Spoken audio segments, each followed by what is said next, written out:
ఇప్పుడు ఎప్పుడు ఎందుకు వచ్చిన ఎర్రని ఎండల్లా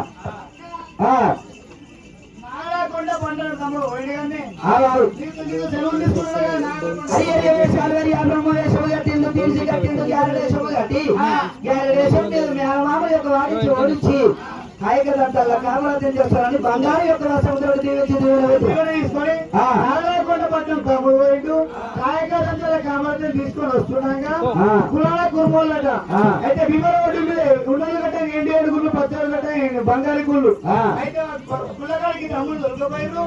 పిండి బియ్యం సిద్ధం చేసుకురు తమ్ముడు దగ్గరికి అందరు సిద్ధమయ్యారు పిండి బియ్యం సిద్ధం చేసుకురు ఇక అడవి లేదని ఇక అందరికేమో ఆ తమ్ముడు ఉత్తరాలు పంపిండు అక్క మా కాలికి ఉత్తరం పంపితే బాగుంటది అక్క అంటే ఆడవిల్లా పోయిరా పోయడాన్ని నన్ను పంపించిండు అయితే తమ్ముడు కాబట్టి తీసుకొని వస్తున్నాగా ఇల్లు ఉండిన పట్టలు కులాల కుర్మలు కలిసి వాళ్ళకు గురువు లేదని గురువు పేరు మీద గుళ్ళు కట్టిండు మన తమ్ముడు వాళ్ళకు గురువు కావటం 7 కోళ్ళు యొక్క ఎదుర్కొని తమ్ముడు జీవన గుళ్ళలో తీసుకుపోయిండు అయితే పిండి బియ్యం సిద్ధం చేసిండు ప్రతి 30 దేవులకి ఉత్తరం వేసిండు అందరం లేక అక్కడ ఉత్తరం వేస్తే బాగుండదని మధ్యకాలంలో యొక్క నేను పిలిచి అక్కడ దొరకదు ఇక్కడ రమ్మని చెప్పిండు